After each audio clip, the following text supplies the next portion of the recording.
Look in the nearest mirror. No, I am not joking. Look at yourself and ask one simple question. Why are you taking financial advice from someone whose net worth is not even enough to buy a spare tire for my wheelchair? Does that sound offensive? Good, because the truth is never as sweet as the lies the bank tells you when they try to hand you a new credit card. Most of you are running your lives like a circus. You want to be a wolf in the financial markets, but you spend your Sunday nights listening to your uncle, a low-level government clerk, preach about playing it safe and saving pennies. Let me tell you a secret. You cannot learn how to swim from a fish that died on dry land, and you will never learn how to get rich from people whose biggest lifetime achievement is paying off a used sedan after 5 years of grinding. Imagine your miserable daily routine. You wake up at 6, chug a cup of cheap coffee, and crawl through traffic to an office, where your boss is waiting to squeeze every last drop of productivity out of you. You are tired, you are stuck, and you decide to look for a way out. So you go to your parents, your friends, or those self-proclaimed experts on social media. And what do they tell you? Just be patient, honey. Put your money in a savings account where it is safe. Do not dream too big. Congratulations, you just officially enrolled in the permanent poverty course. Taught by the people you love most. They do not have bad intentions. They are just pulling you down into the hole they have been lying in for 40 years. So they do not feel lonely. If you keep doing this, then I am sorry. You are exactly the kind of customer financial institutions love. A submissive fool full of hollow hope. Stop being naive and start looking at the real numbers before you end up broke at 60. Let us talk about the safety trap. This is where 99% of you strangle your own future. Let me reenact a little play that I bet happens in your kitchen every single holiday. Meet Joe, that is me. And my opponent today is the NPC friend, a guy who always wears a faded shirt and holds a bank flyer like it is the Holy Bible. The NPC friend says, "Hey Joe, I just put $50,000 into a savings account. They are paying me 5% interest. It is perfectly safe. I will not lose my principal like those crypto gambles of yours. If I just keep saving, in 20 years I will have a nice little nest egg." I tell him, "Oh, great. Congratulations on signing a contract to voluntarily get poorer. Do you realize that in the last year alone, the price of a decent meal went up 30%. That is inflation. While your bank pays you 5%, and after you pay taxes and fees, the real inflation is eating your purchasing power at the speed of an F1 race car. In 20 years, your savings might buy you a sandwich if you are lucky." Then the NPC friend says, "But my parents said I should buy a house. To live in, that is the only way to be stable. I am taking out a 30-year mortgage, and it takes 2/3 of my salary every month. But at least I own my home." And I tell him, "Wrong. You do not own that house, the bank does. You are just a high-end tenant with the obligation to pay for maintenance and taxes on their behalf. You just chained yourself to a pole for 3 decades. You are too scared to quit your job, too scared to start a business, and too scared to even cough because you might lose the income needed to pay that debt. You call that stability? I call that a voluntary life sentence. That is the trap. The poor people around you are terrified of change, so they teach you how to avoid risk instead of how to manage it. They tell you to be happy with what you have, but what they really mean is, be poor like me so I do not feel like a failure. Look at reality. A fat banker sitting in a climate-controlled office is laughing at you while you sign that mortgage or savings contract. He knows he is using your money to invest in real assets while handing you back the breadcrumbs he calls interest. You are getting your pockets picked. Stop this video right now. I am serious. Get your phone out, open your notes, or find a piece of paper and a pen. If you are not ready to look at these numbers, you are not ready to get out of the gutter.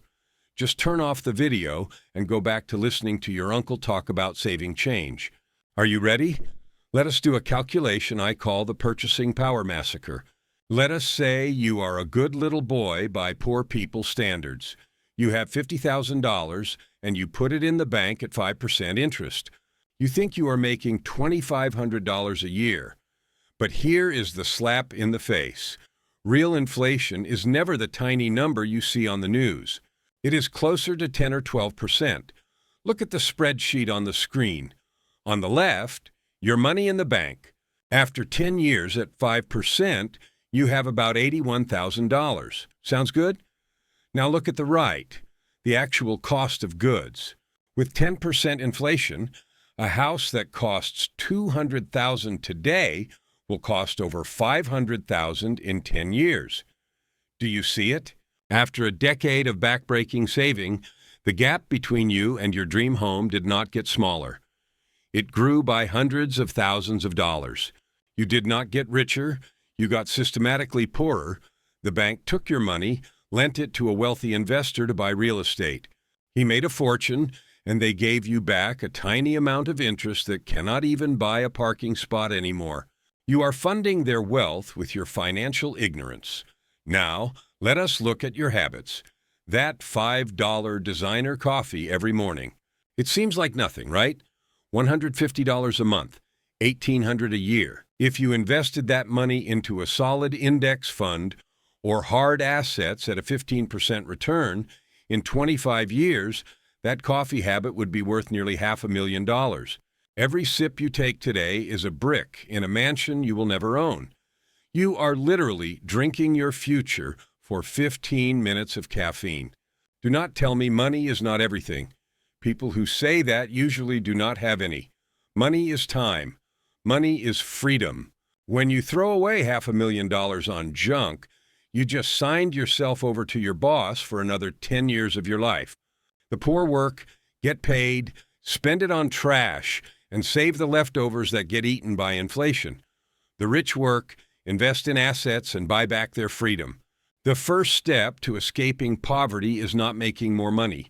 It is a total environmental detox.